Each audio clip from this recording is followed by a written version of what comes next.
Good evening, ladies and gentlemen. Thank you for inviting me here, and it's a great privilege.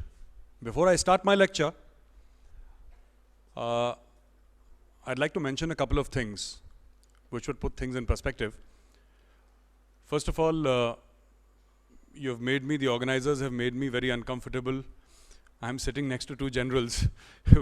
when I was in the army, I never even saw my brigade commander. I think I saw my brigade commander twice in 4 years or 5 years.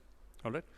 And there is a very instructive story which happened, and many people ask me about this as to why people react the way they do. And today, since we're talking about all the GOCs of 15 Corps, there is another one who's my absolute favorite. I've had the honor of shaking his hand once. His name is General Syed Atta Hasnain. And he lives in Delhi too, and he is quite active on the media. And there was a media group, I will not take names. The media group went and spoke with General Hasnain.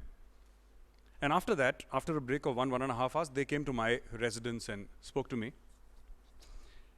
And then they asked me that when we speak to General Hasnain, we get the impression of a man who's very well read, very polished, very literate, a man who knows.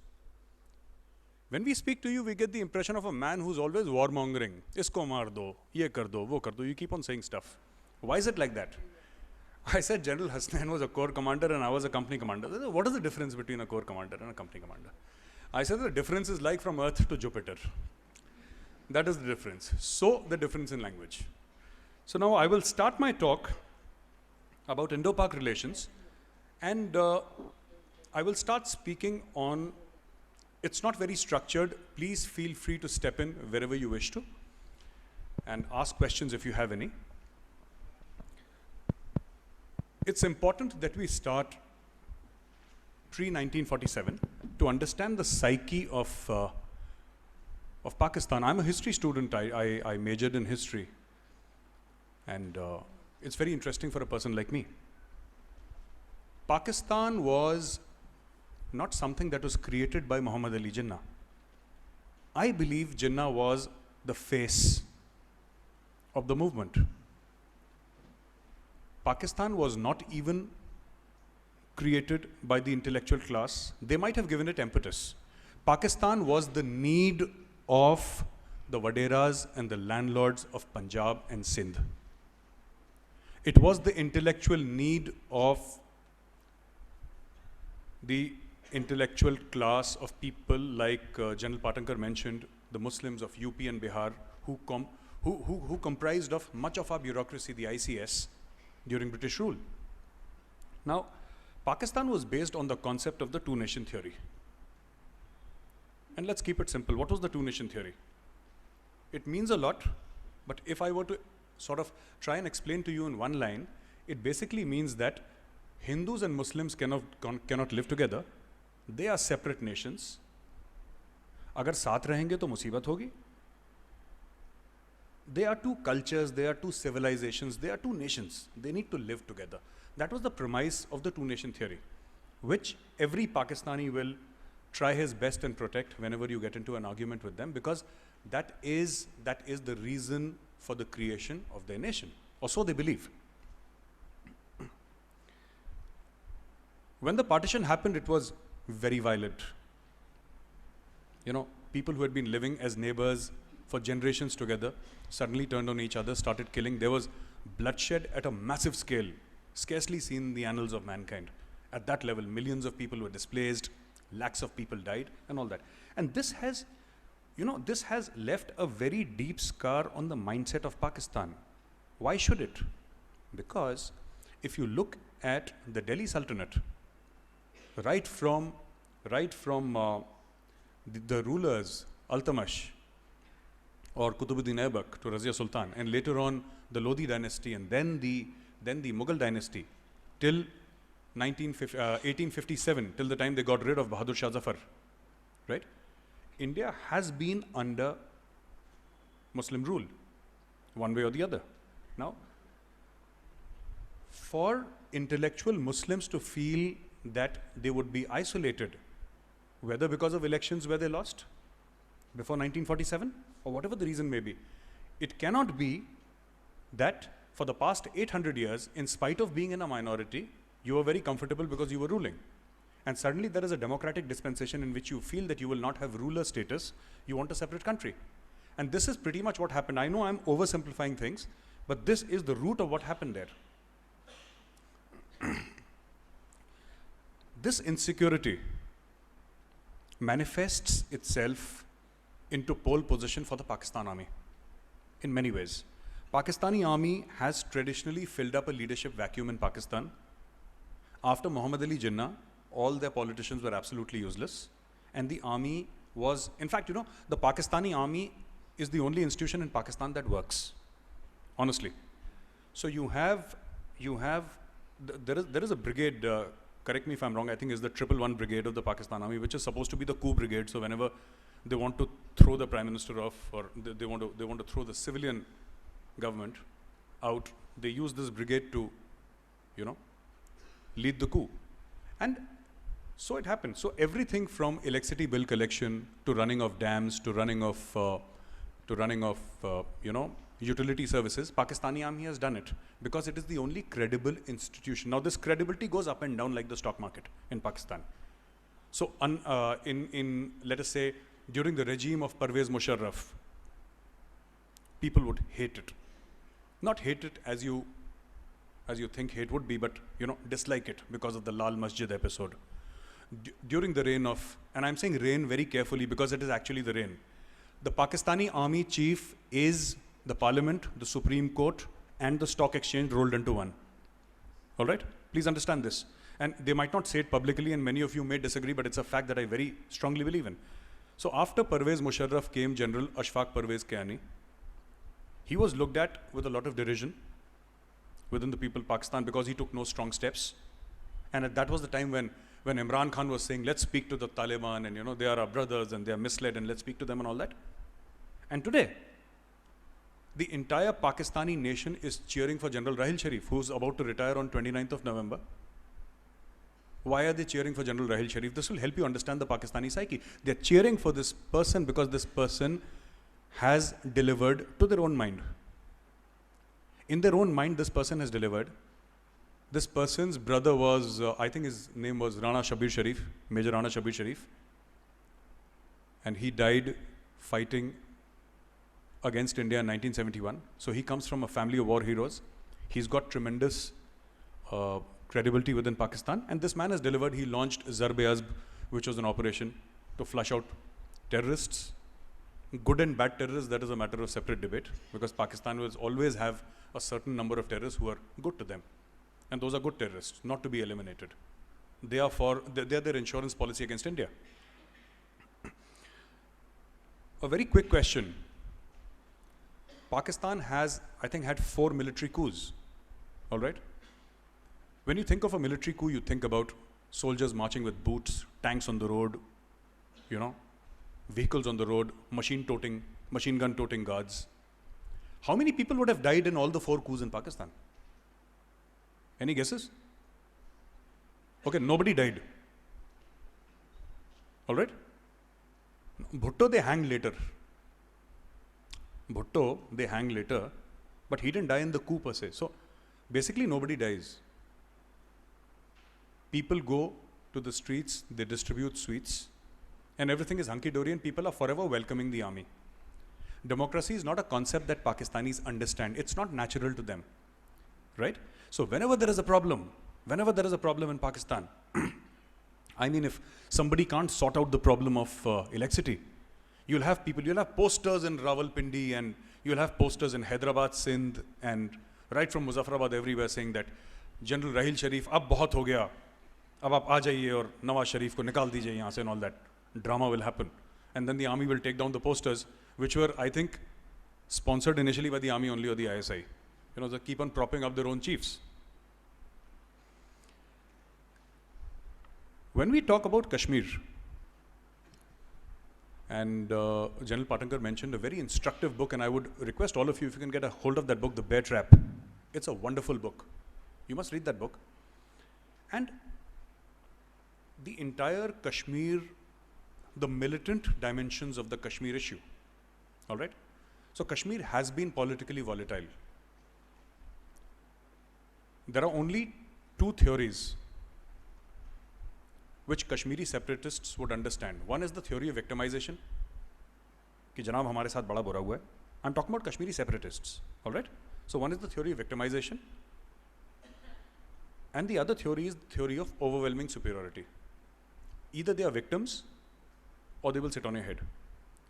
So after the Afghan Jihad, which pretty much started in 1979 and wound down by 1989, and the Russian forces again crossed the Amur River and went back into Russia, they said that, the Mujahideen have defeated a superpower.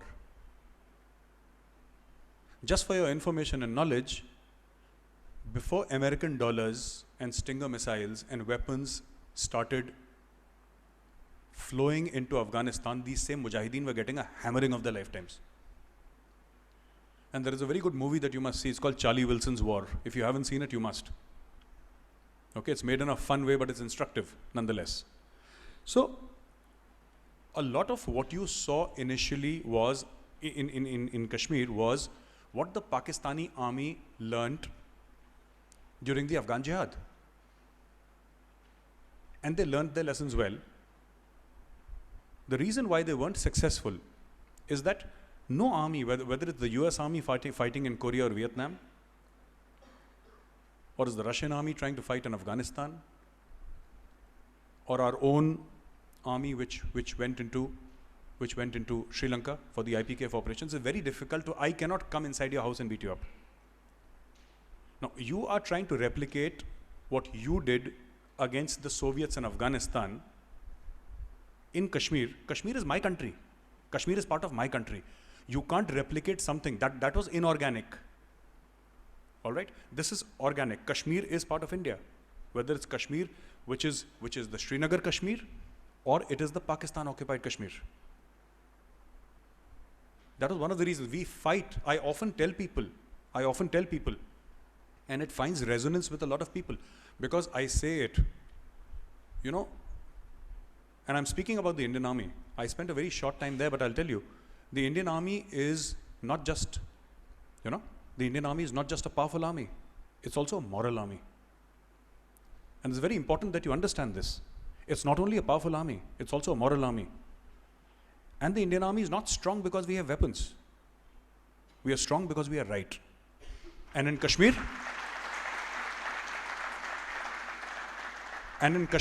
we are right.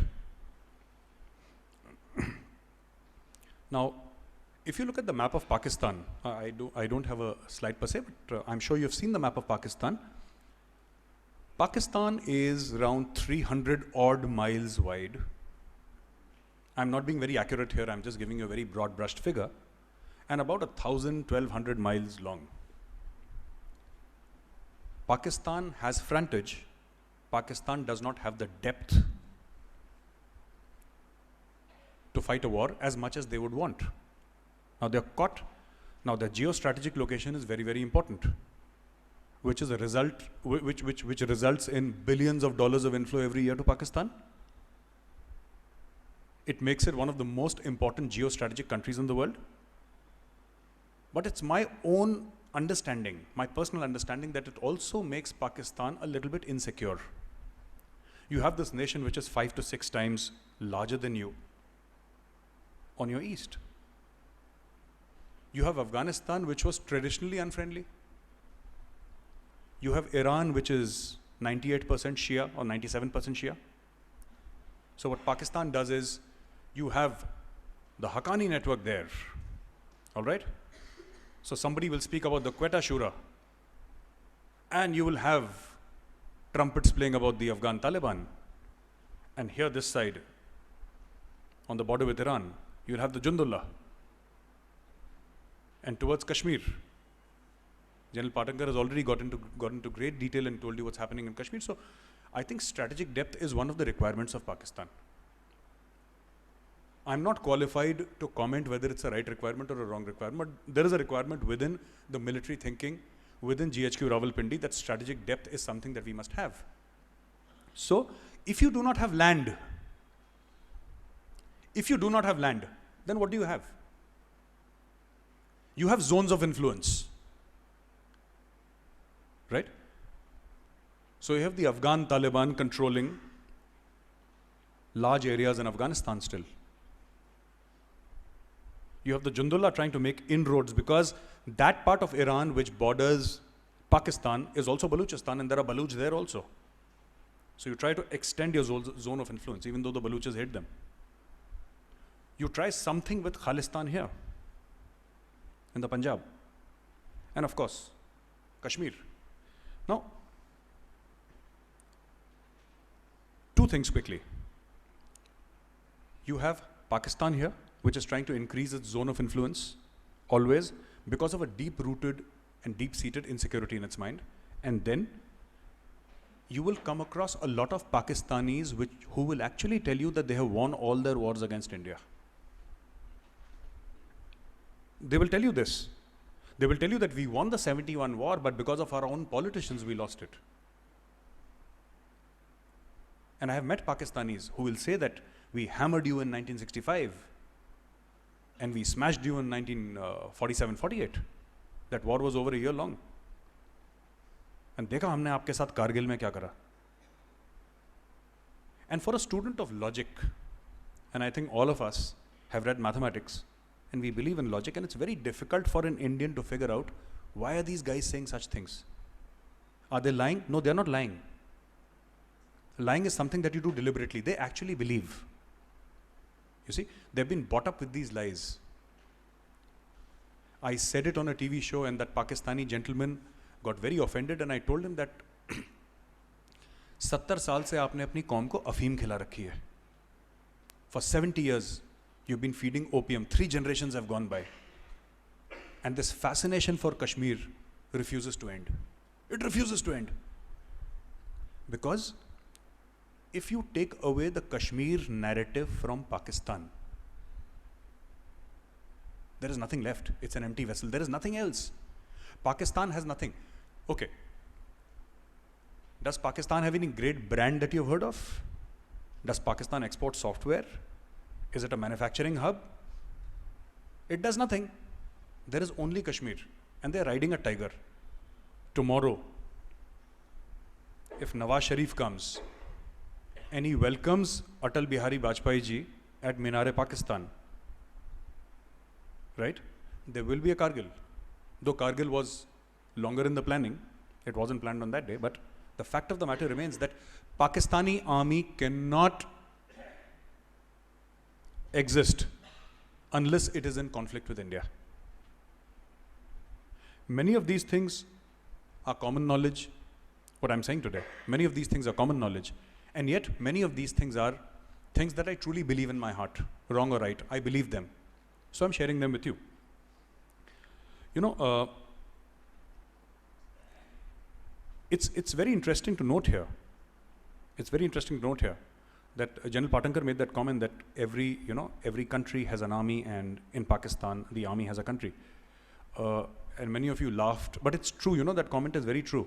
Because every army has a reason to exist. The Indian Army's reason to exist is defending the country. Pakistan Army's reason to exist, or Pakistan's reason to exist, is to nurture the Pakistan Army. There is a lady by the name of Ayesha Siddiqa, and she's written a very instructive book called Military Inc. It was being mentioned here earlier about the Fauji Foundation. If you can get a hold of that book, you must read that book also. It tells you about the commercial dealings of the Pakistan Army. How the Pakistan Army can generate funds from 3 to 5 billion US dollars every year through trading on the Karachi Stock Exchange. They run the biggest real estate scam, possibly in Asia. Qaim Ali Shah was the chief minister till a year back, or 8 months back. They actually went to Qaim Ali Shah and said that we want 9,000 acres of land. Now, good friend Qaim Ali Shah knew what was good for him. So he said, Ji Janab, ab le lein. 9,000 acres of land was taken by the Pakistani army. Then they changed the local development rules, and they said that a 4-lane highway will run through this place. and there will be a small power station. So suddenly that 9,000 acres of land, the value shot up by 10 times. And then the generals and the officer corps of the Pakistani army and the veterans and the Jawans, according to rank and designation, they took care of that land. And they have done this, they do this almost every second year.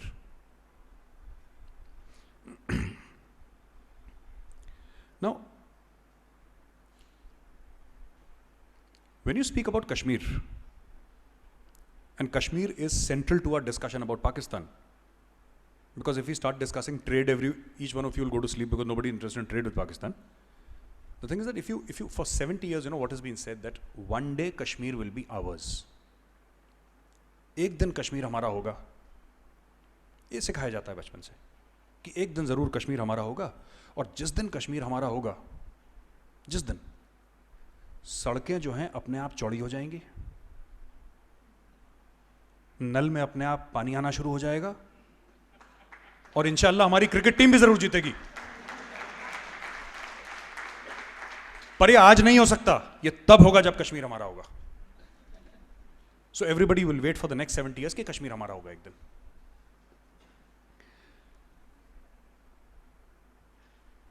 ये तो हुई पाकिस्तान की मोहब्बत कश्मीर के साथ. अब आप कश्मीर में आइए, आपने टीवी पे देखा होगा एक बड़ी इंटरेस्टिंग चीज. I want to share with you a very interesting thing. Have you ever seen, you know, Kashmir is the only state with its own flag, its own constitution and its own penal code. They have the Ranbir penal code in Kashmir, right? So whenever we have these stone throwers in downtown Srinagar, you know, Kashmir banega Pakistan, Pakistan ka matlab kya, la ilaha illallah, then 5 kids with a flag will come. They have their own flag, by the way, but you never see a Kashmiri flag. You'll either see a Pakistani flag or you'll see an ISIS flag. Abhi ISIS ka fashion aa gaya na, so black flags with Arabic, so ISIS flags you'll see. So why would you see a Pakistani flag there in Kashmir? Because of the love for Pakistan, or because they love Pakistan so much, or maybe, you know, they want to pass a message. See, I have a theory about it, and we were on a one-to-one debate with this Pakistani Colonel Saab, and he didn't like it one bit. So I asked him, Colonel Saab, आप IPL देखते हैं क्या? जनाब देख लेते हैं कभी कभी. I said, सर IPL में जो स्पॉन्सर होता है उसका लोगो पहनते हैं ना जर्सी पे, ये पाकिस्तान का फ्लैग लोगो है स्पॉन्सर का. Because unless you understand why, see, there could be many reasons. There could be emotional reasons. There could be reasons of, you know, faith. There could be a set of Kashmiris who actually believe that Kashmir banega Pakistan. You know, but this is also a fact. And another fact which I'd like to point out is not just the ISI funding. Unfortunately, we have been giving a lot of money to the separatists for a very long time. I'm talking about the government of India, the central government. And it was out in the media that it's almost 100 crore rupees a year. Till now, media reports say, and I don't have access to any confidential information, I'm just sharing what I saw in the media, that I think 7,700 crore rupees till date have been given. So that is approximately 1.1 or 1.2 billion US dollars. 1.1 billion US dollars have been given to separatists. Specifically the Hurriyat Conference has been given by the Indian government. And these are the people who abuse us. And these are the people who send stone pelters.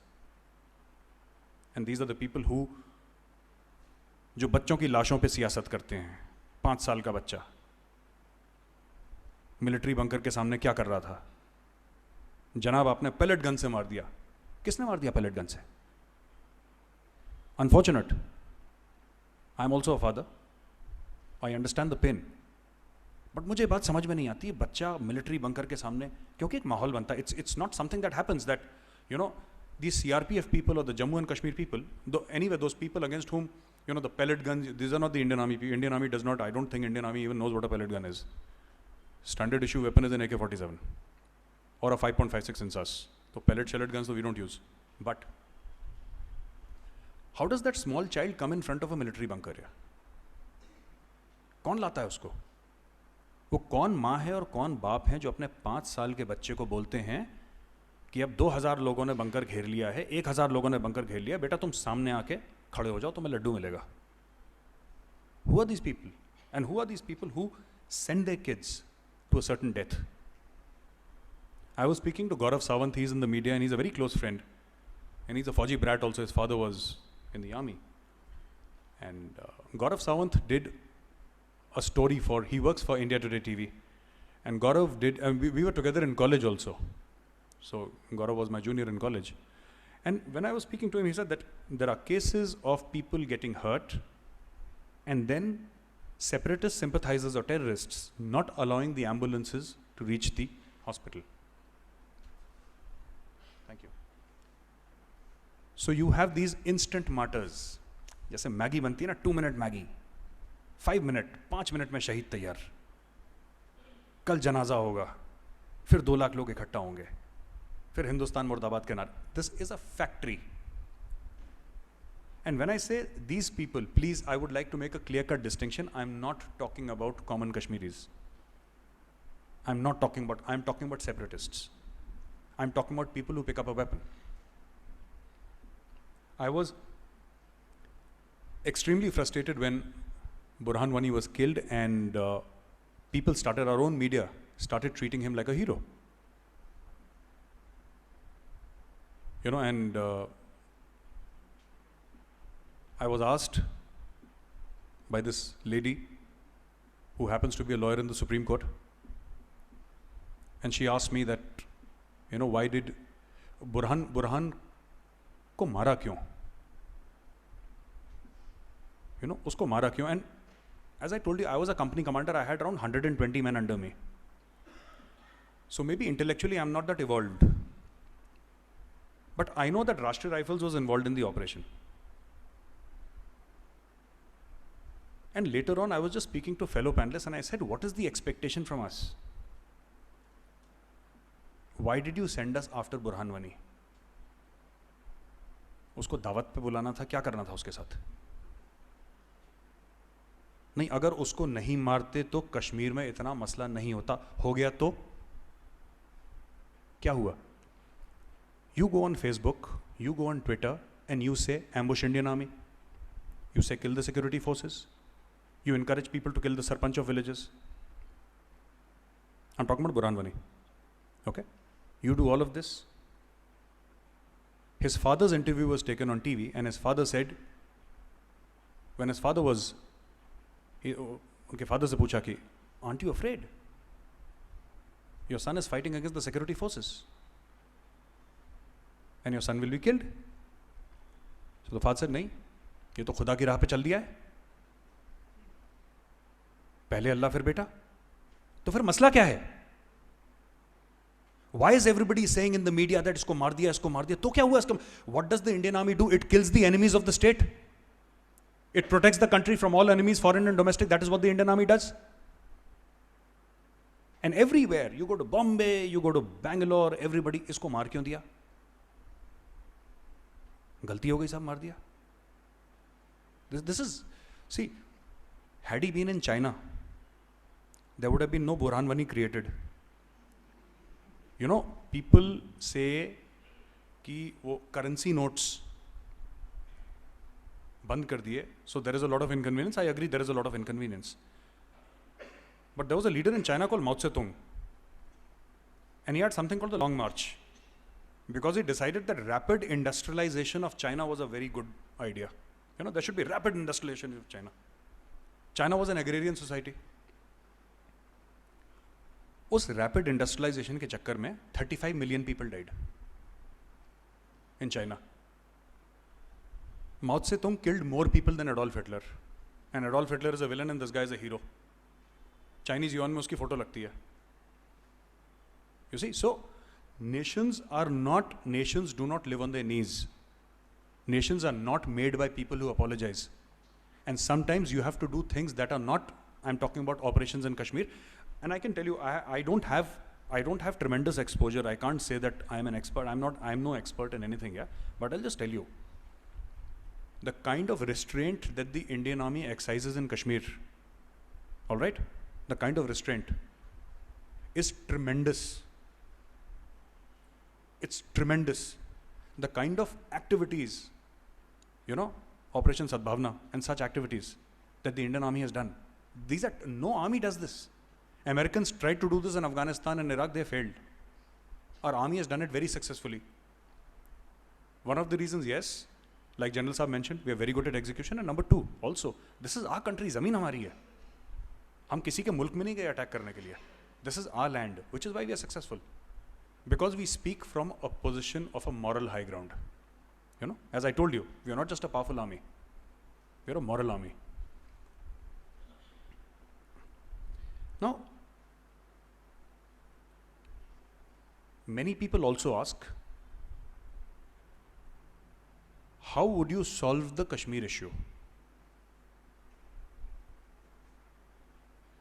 And my answer is, I don't know. This is too big a question for a guy like me.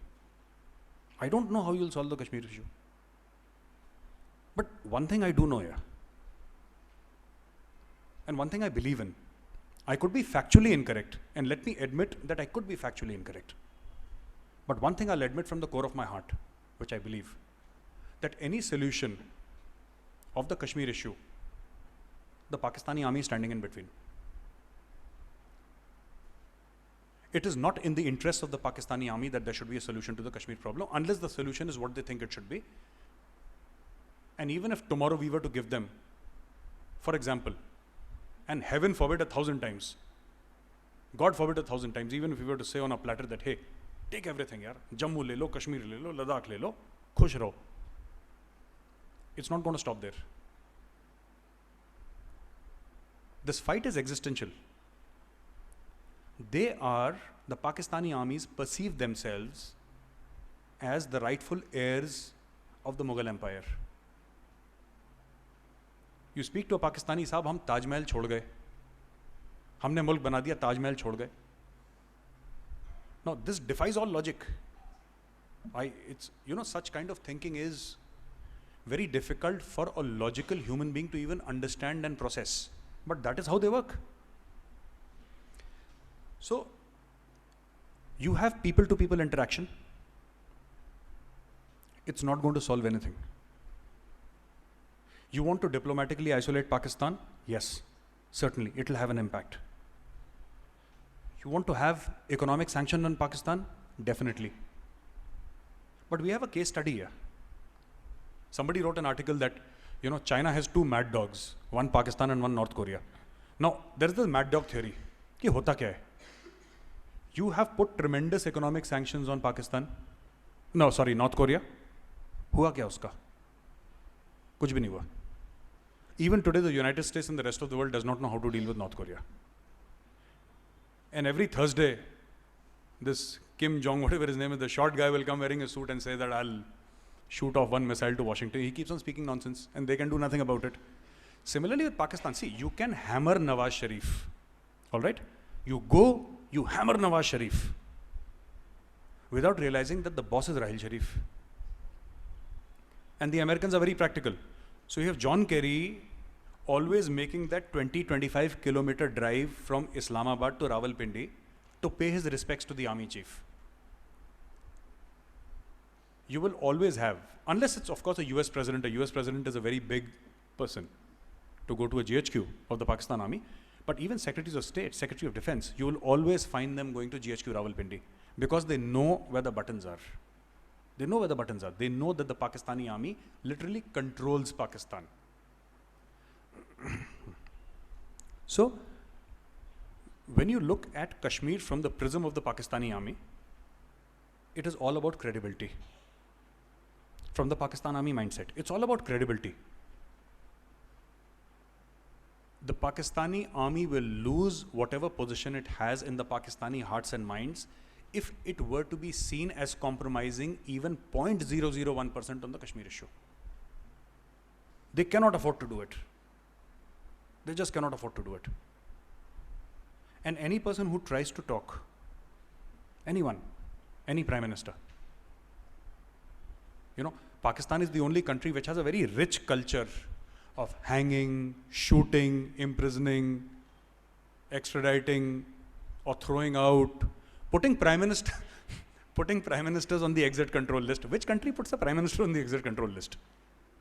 So, you know, Liaquat Ali Khan, he was shot twice in the good old days, 47, 48, 49, they killed their own prime minister.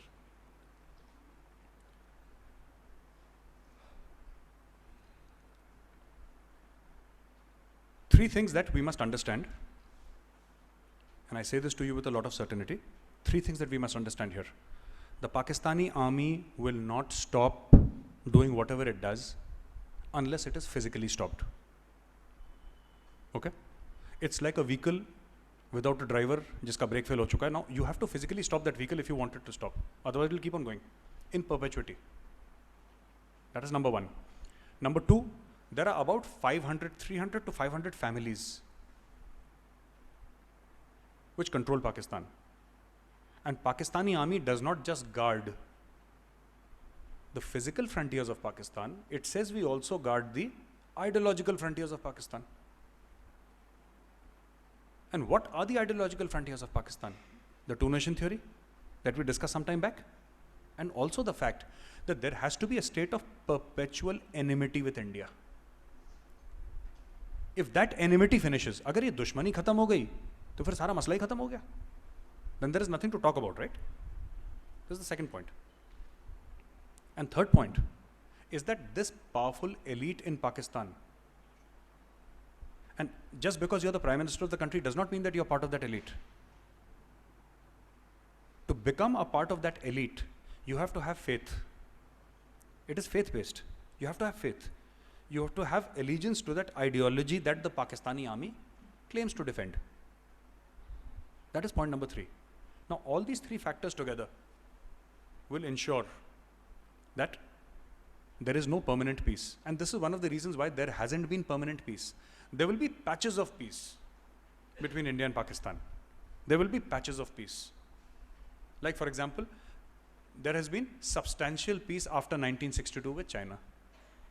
So the Chinese army will come, they'll put up a few tents, they'll wave flags, then one guy from the army or the ITBP will go, he'll also wave a flag, and then they'll say, "Acha tum jao." Then again after 6 months they'll come back. Yeah. But is there killing happening there? There's no killing happening there. When you have been brainwashed to such a level, this is what happens. So the DGMO, Lieutenant General Ranbir Singh, comes on social media and he says, he does not use the word surgical strikes, by the way.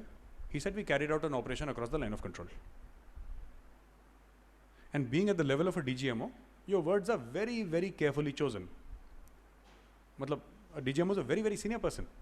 Words are very carefully chosen. Isko kehte hain Hindi mein naap tol ke. He also said, I spoke to my counterpart in Pakistan. I spoke to DGMO Pakistan. And I told him ki boss, humne to ye kar diya. Pakistan, for the first 72 hours, there was no reaction from Pakistan. You would have seen the newspapers. India claims surgical strike. No word of response, not a single word of response for the next 72 hours from Pakistan. No clue. They know that a surgical strike has taken place, or whatever goes. In fact, honestly speaking, I have not spent so much of time in the army that I know about all the terminology. But this was the first time I heard of this word. We had read about raid. मैंने तो कभी surgical strike पढ़ी नहीं. But होगी, maybe they would have taught later had I continued. But to my mind, what happened was a raid, but I could be wrong. What is the best form of defense in this case? Deny. हुई नहीं. हमने बोला साहब हमने आपके 30-40 बंदे मार दिए वहाँ पे. जनाब कौन से बंदे हमें पता ही नहीं आप क्या बात कर रहे हैं. So it ends there. See what happens, it's very beautiful, and deception and misinformation is something that Pakistani army, and if you go on social media you'll realize that those guys are far ahead of us in case of social media and disinformation and all that. Because conventional warfare they've given up hope. Because the Indian army has hammered them so many times, they've given up hope. So they are social media and jihadis and stuff like that they keep doing. So what is the best way to do it? The best way is to deny outright कि साहब ये हुआ नहीं था.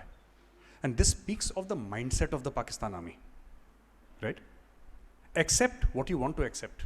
These are the same people who said, साहब हम तो 71 का वॉर जीत गए थे, वो तो पॉलिटिशियंस थे.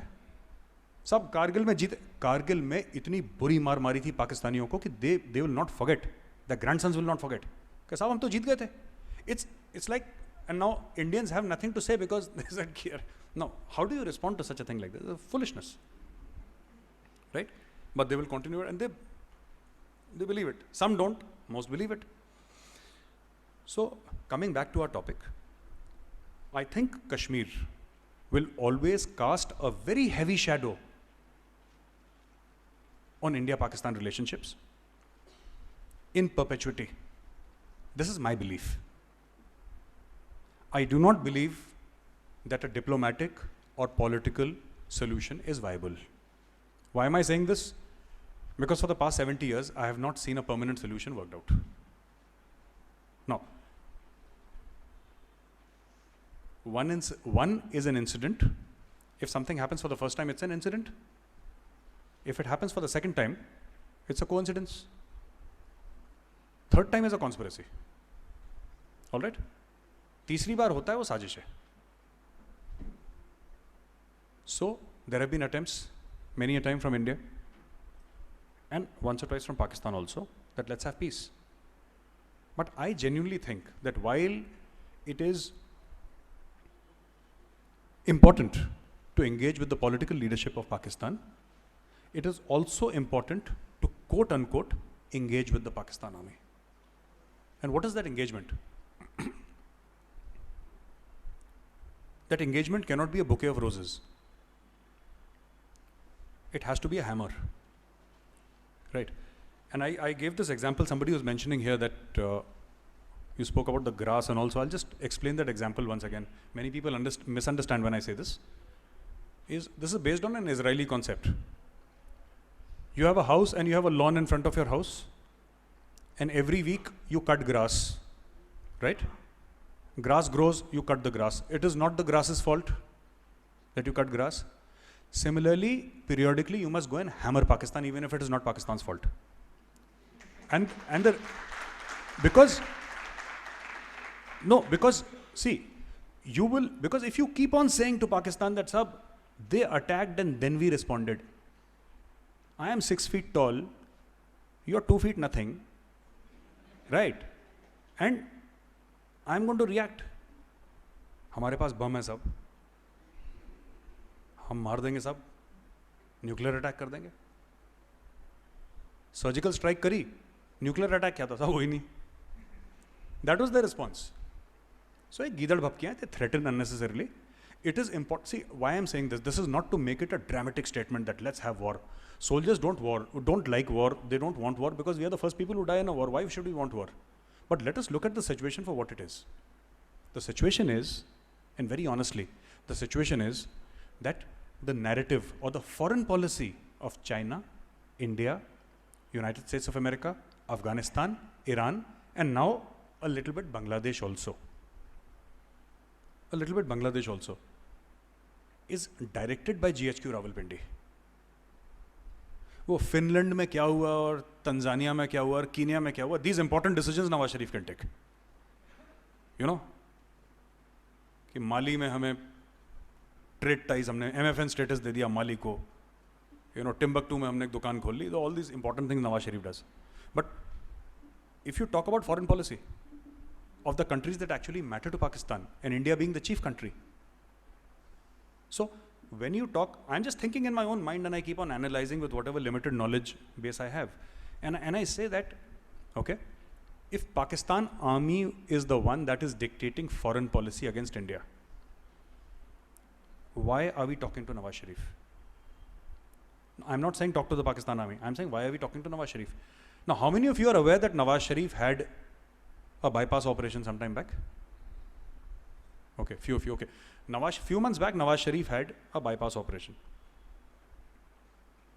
Before the bypass operation, Nawaz Sharif was saying that, you know, Hindustan, Pakistan भाई भाई हैं और सारे मसलों को हमें साथ मिलके सुलझाना है, चाहे कश्मीर का मसला हो, चाहे इसका मसला हो, चाहे इसका मसला हो, सब कुछ.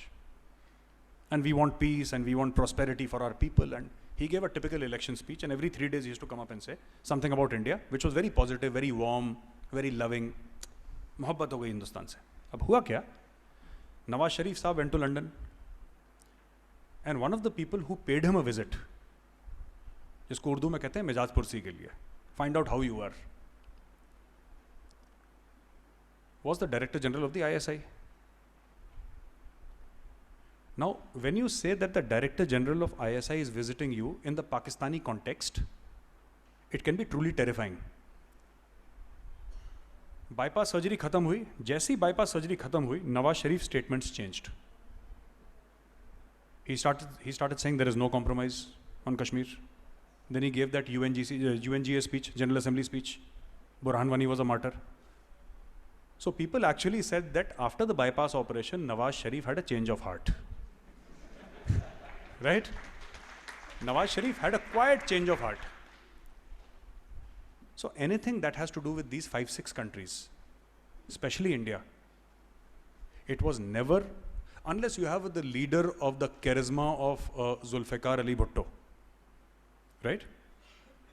But then what good did his charisma do to him? He was hanging at the end of a very long rope.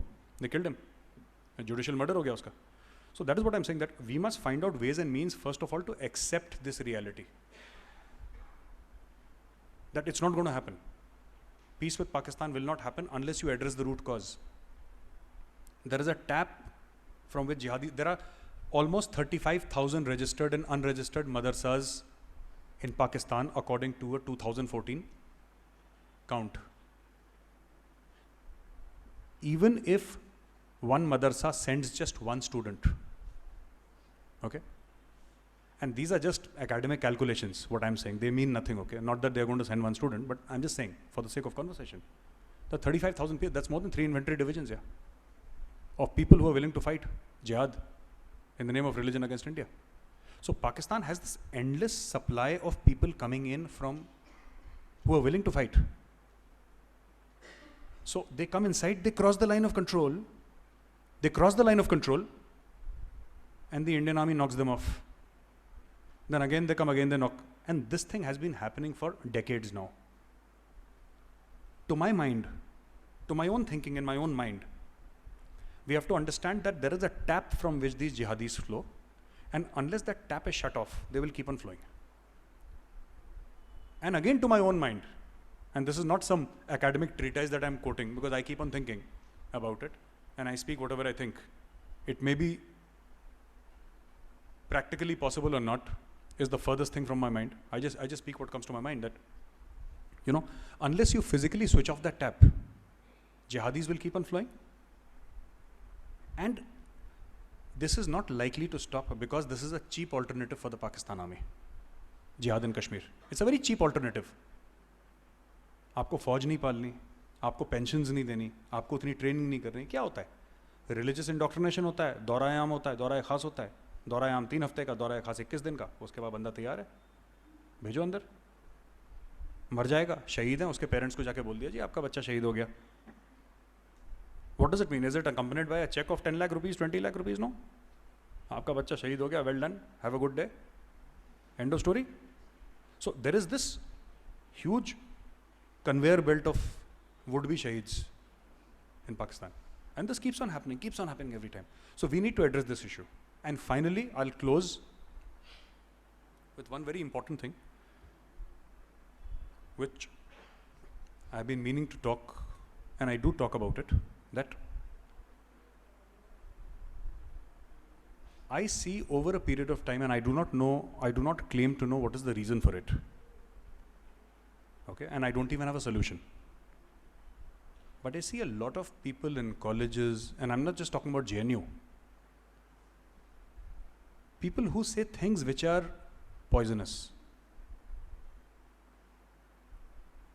They are illogical, they are blatantly anti-national, and they are treasonous. This happened in one Ashoka University in Haryana, where a group of 50 students and lecturers went to the Vice Chancellor of the university and said that we support plebiscite in Kashmir. And these are Indian people from Haryana, okay? Inside Ashoka University. I'm naming the university. And there are so many universities. So, this never happened earlier. It used to happen in Jadavpur University in West Bengal, and it would happen in JNU. But this has become a very planned effort across. And this is something that must stop. And if you think that the Indian Army can do it, the Indian Army can't do it. It's busy doing other things. I would request all of you, if you meet such people, all right, on social media, I'm sure all of you young people would be on social media, Facebook, Twitter, Instagram, whatever. If you meet such people, and anybody, please listen to me very carefully when I'm saying this, anybody who disrespects the flag, who disrespects the country, who disrespects the Constitution of India is a legitimate target. All right? Because you can have a debate on everything. You can't have a debate on these three things. You're not allowed. If you meet such a person on social media, please don't be shy. Please don't look at each other कि हमें करना क्या है. आपको पता है, आप हिंदुस्तानी हैं और ये मुल्क सिर्फ भारतीय सेना का नहीं है, मुल्क आपका भी है. It is your responsibility. You meet these people on social media, get together, hammer them. And hammer them hard. And I need not teach you because most of you sitting here are younger to me, you know how to do it on social media. You use the word trolling. Troll them so much that their accounts become ineffective. Report them to Facebook. Do not tolerate it because this is a virus. If you tolerate, this will grow. All right? Isolate that person and finish him off. You meet people on social media, do not stand for nonsense against your country. If somebody is saying something against Prime Minister Modi, Kejriwal or Rahul Gandhi or whatever, that is fine. Yeah, they can talk about that's a political view that is to be respected in a democracy. But three things I'll again mention to you. The flag, right? Do you remember the three things? The flag, the constitution and the nation. These are inviolate. इसके बारे में बहस नहीं हो सकती. Because इसके बारे में जो बहस करता है, then there is no difference between that person and the separatists who are waving Pakistani flags in Srinagar. There is absolutely no difference. Anybody who does this is a traitor, वो गद्दार है और आपकी जिम्मेदारी है उसको पकड़ के लाइन पे लाना. Right? जय हिंद.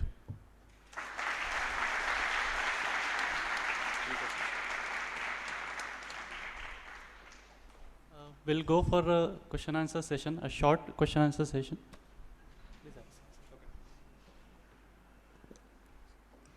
Good evening sir. मेरा नाम नरेश ओझा है. मैं आपसे एक सवाल पूछना चाहता हूँ. Can you hear me sir? Hello. Yeah, I can hear you, but I don't think you can hear me. मेरा नाम नरेश ओझा है. मैं आपसे एक सवाल पूछना चाहता हूँ. सवाल थोड़ा अलग से है. जी. बीच में कुछ दिनों पहले सुना था मैंने कि मिस्टर राहिल शरीफ को फील्ड मार्शल दिया गया. जी. किस खुशी में दिया गया था? और मुझे और एक सवाल है कि जब कोई सेना का अधिकारी या सैनिक जो भी होता है, जो कुछ बड़ा कार्य करता है तो उसे मेडल दिया जाता है. हाँ. और फिर वो जनरल होते होते उनके पूरी चेस्ट जो होती है 56 इंच का जो सीना होता है वो मेडल से पूरी भर जाती है. हाँ, भर जाती तो है. पाकिस्तान के जो जनरल है उन्होंने ऐसा क्या काम किया है कि उसकी वजह से उनके पूरे सीना भरा हुआ है? देखिए, आपने बोला कि ओके, आपने बोला कि राहिल शरीफ को किस खुशी में फील्ड मार्शल का पद दिया है. खुशी में नहीं साहब, मजबूरी में देंगे. जब भी देंगे खुशी से तो नहीं देंगे. एंड उनको कोई वो पद देगा नहीं. उनको see he has a blank chequebook. He will call up the Prime Minister and he says, from tomorrow I desire to be the Field Marshal of Pakistan. And Nawaz Sharif says, yes sir, ठीक है, आप बताओ जी कहाँ आना है. And that is how it is. I don't know about, yeah, I also wonder why they have lost all the wars, but होंगे कोई इनके long service type के medals होंगे. जी. हेलो सर, मेरा नाम अक्षय है. मेरा क्वेश्चन डीप असेट्स के बारे में था. जो IK गुजराल हमारे प्राइम मिनिस्टर थे, उनके टाइम में वो प्रोग्राम बंद कर दिया था डीप एसेट्स का. पर बीच में मनोहर पर्रिकर सर ने स्टेटमेंट किया था डीप एसेट्स के बारे में. तो अभी उसमें क्या प्रोग्रेस है और हम इम्प्लीमेंट कर रहे हैं क्या अभी? अच्छा, पहली चीज़ तो ये है कि I have no knowledge about this. Okay, and even if I was still serving in the army, I would still have no knowledge about it. But I can treat this as a general knowledge question and from what I have gleaned from the media I will try an answer. ठीक है. I have read from the media that during the time of Mr. IK Gujral, these deep assets were, you know, and some of them were killed also by the Pakistanis. That was what I read in the media. That he said that नहीं, अब तो भाई लोग हैं हम सब लोग और भाई के ऊपर जासूसी तो नहीं होती. So he said ठीक है, वो हटा दिए थे. But to my own imagination and to my own whatever little knowledge I have, I think these take many, many years to actually set up. So even if Mr. Manohar Parrikar has said that we will do it, first of all, I don't know why this should be said in public at all, but if he has said he will do it, I guess it will take some time before they actually achieve the target. Because बहुत time लगता है, you have various assets and all. And these are things which are done by external intelligence agencies. All right. So I do not claim to have any expertise whatsoever in this case, but from a general knowledge perspective, that is what I'm trying to answer. Yeah. Hello. Sir, I would like to know that Ghazwa-e-Hind is the new injection for the Pakistani army? Is the new? Injection for the Pakistani army to fight against us. No, yeah, Ghazwa-e-Hind was actually a hadith. It was among the traditions of the Prophet. किसी ने बोला होगा after the death of Hazrat Muhammad sallallahu alaihi wasallam, after his death, after he left for his heavenly abode, there were various hadiths, people who were his friends, his companions. किसी ने देखा कुछ बोलते हुए तो see, to my mind, see there are two ways of looking at it. To my mind, it's candy floss. Okay? But it can be candy floss. To my mind, it does not have any relevance. Many Pakistanis believe in Ghazwa-e-Hind. Actually, I have gone with many things and many blogs and the videos by the on websites. So it is actually penetrated into the into the people that Ghazwa-e-Hind will become, and they will Delhi, and and then the Pakistani army will go to into the Syria and control all these. Nobody has stopped them so far from coming and controlling. I mean, they are welcome to come. Achha, I'll tell you one thing. You'll be very surprised. Coming from an Indian army officer, the Pakistani army is actually a professional army. Okay? They have a couple of psychos here and there who keep on doing strange things, but overall, it was the same army like the Indian army on 14th August. So they're a professional army. There are two things. My answer is slightly longer. I'll just tell you. We face a more immediate danger and conflict. A lot of people say that Israel is very good. आपने सुना होगा Israel के बारे में. I have a different point of view. Israel has actually not fought a war, except for Egypt to some level. Israel has actually not fought a war with a professional army. And Israel is the only nuclear power in that area. Similarly, as far as Ghazwa-e-Hind is concerned, it's a theory that many people very strongly believe in. And don't believe everything that you see on the internet. I mean, this is, that Zaid Hamid will wear his red beret or maroon beret and he'll go on. वो बोलता रहता है, just to be avoided. He got hundreds of lashes, okay, in a Saudi this thing prison. Yeah, he got thrashed very badly. Yeah. Thank you, sir.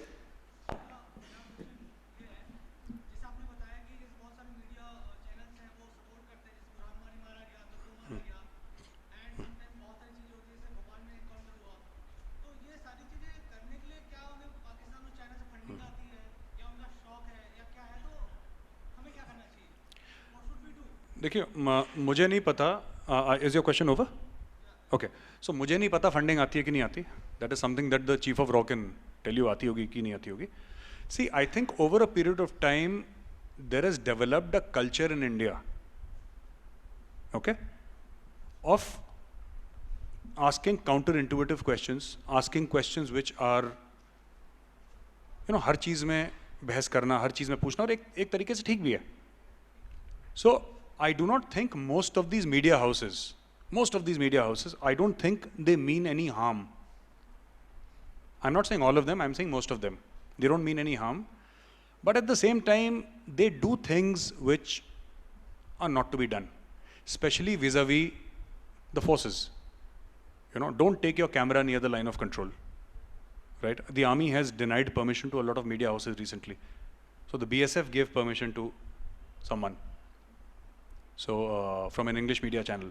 So I think that is as far as what we can do is, I mean, just make people aware. That's all. Like I said, you see it on the social media, you confront. As an Indian citizen, you confront. See, the Indian army does not have the mandate to go knocking on the door of a media channel and say that kal se this is not Pakistan. And thank God it is not Pakistan. And thank God we have a tradition of free speech. See, most of the stuff that I say, okay, comes from the point of view of an ex-army officer. My views will always be, of a certain this thing, because that is my mindset. Those needn't be correct. Those needn't be what the nation should believe in. These are my personal views as an individual that I write on Facebook about or go and talk on the media about. I believe in them very strongly. But yes, I feel that they should be more supportive. And there are some people, I think Sagrika Ghosh said that, or somebody said that, you know, he's a martyr, and then people, so some guy came on the show and compared him to Bhagat Singh and all that. Right? This is all nonsense here. You know, even in the 70s and 80s in America, which is the most open democracy in the world, right? This is the only nation on earth where you can actually buy assault weapons using your credit card. Yeah. And it'll, you know, you can, in the state of Texas, you can have an AK-47 delivered to your house. Yeah, yeah. You can use your Amex and they'll deliver it to you in Texas. So even there, if you spoke in favor of communism as a philosophy, the FBI would arrest you. Yeah. And I'm talking about 60s, 70s, the peak of the Cold War. After 89, though, anyway, it finished. But at the peak of the Cold War, it was supposed to be treason and it was treated as treason. So I'm not saying we should go to that extreme. But you know, I think, personally speaking, I think Burhan Wani has been made out to be much, much bigger than he was. Right? And I think they killed him and it's okay. I mean, people, a lot of people get killed and also, so it's fine. I mean, we should just forget about it. इतना वो देने की ज़रूरत नहीं है उसको. जी. Thanks. We'll have one last question, please. Yes, ma'am. Yes, ma'am. Please. Hello. Yes, ma'am. My name is Shambhavi, and I want to ask you that what you think about Zakir Naik and how, as a being Indian citizen, we can deal with him. I think Zakir Naik should be put in prison. Yeah. I think he's spreading poison. I'll just tell you, ma'am, one thing. Okay. This has nothing to do with being Muslim or being Hindu. I'll just tell you what I believe in. The army, Indian army, practices secularism in the purest form. Secularism has become a bad word nowadays. Okay? But Indian army is the only institution that practice. I have seen Muslim officers conducting Janmashtami Puja. You know, his name was Colonel Javed Hussain. Javed Hussain came to the Mandir of 17 Kumaon, and mine is a pure unit, 100% Hindu Kumaonis. I've seen that. I've seen Hindu officers going to the masjid. So in the army, nobody cares. They care about how good you are at your job. Otherwise, you'll get kicked. Otherwise, nobody has an opinion. So, if you are talking about Zakir Naik, or if you're talking about any person, whether he's a Hindu or a Muslim, Christian or Sikh, who's spreading hate, and if you actually value secularism, it's again from my own mind, nobody has told me this my own Gauravarya theories which keep on coming up. Whatever you love, you must be willing to protect with violence. Okay? Many people who want peace, they're the quiet kind of people, they're the intellectual kind of people.